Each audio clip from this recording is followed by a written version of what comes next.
नमस्कार, मी पंजाब तक आज आहे की राज्यामध्ये 30 तारखेपर्यंत असाच भाग बदलत पाऊस पडणार आहे म्हणून हा अंदाज लक्षात येतात. पण राज्यात सांगायचं झालं तर सर्व शेतकऱ्यांसाठी आनंदाची बातमी. 1, 2, 3 जूनला राज्यात सूर्यदर्शन होणार आहे. पाऊस विश्रांती घेणार नाही, वरून रजेवर जाणार आहे म्हणून हा अंदाज लक्षात येतात. म्हणजे सांगायचं झालं तर 1 जून, 2 जून, 3 जूनला वरून राजा विश्रांती घेणार आहे, रजेवर जाणार आहे म्हणून हा अंदाज लक्षात येतात. माझी सर्व शेतकऱ्याला विनंती आहे, 1, 2, 3 जूनच्या नंतर ऊन पाडल्याच्या नंतर तुम्ही काय करा, तुम्ही संपूर्ण शेताची कामे आटपून घ्या. कारण की त्यावेळेस उघाड पडणार आहे. नंतर परत 5-6 जूनच्या नंतर थोडं तुरळक कुठेतरी पाऊस चालू राहील. पण राज्यात मात्र 1, 2 जून, 3 जूनला सूर्यदर्शन होणार आहे. चांगलं हवामान कोरडं राहणार आहे म्हणून हा अंदाज लक्षात येतात.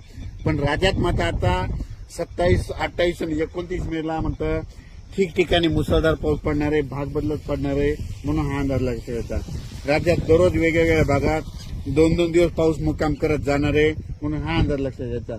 पण राज्यात मात्र 30 मे पर्यंत असंच पावसाचं वातावरण राहणार आहे म्हणून हा अंदाज लक्षात येतात. अचानक वातावरण बदल झाला तर लगेच एक मेसेज दिला जाईल. धन्यवाद. राज्यात मात्र सर्व शेतकऱ्यांसाठी आनंदाची बातमी.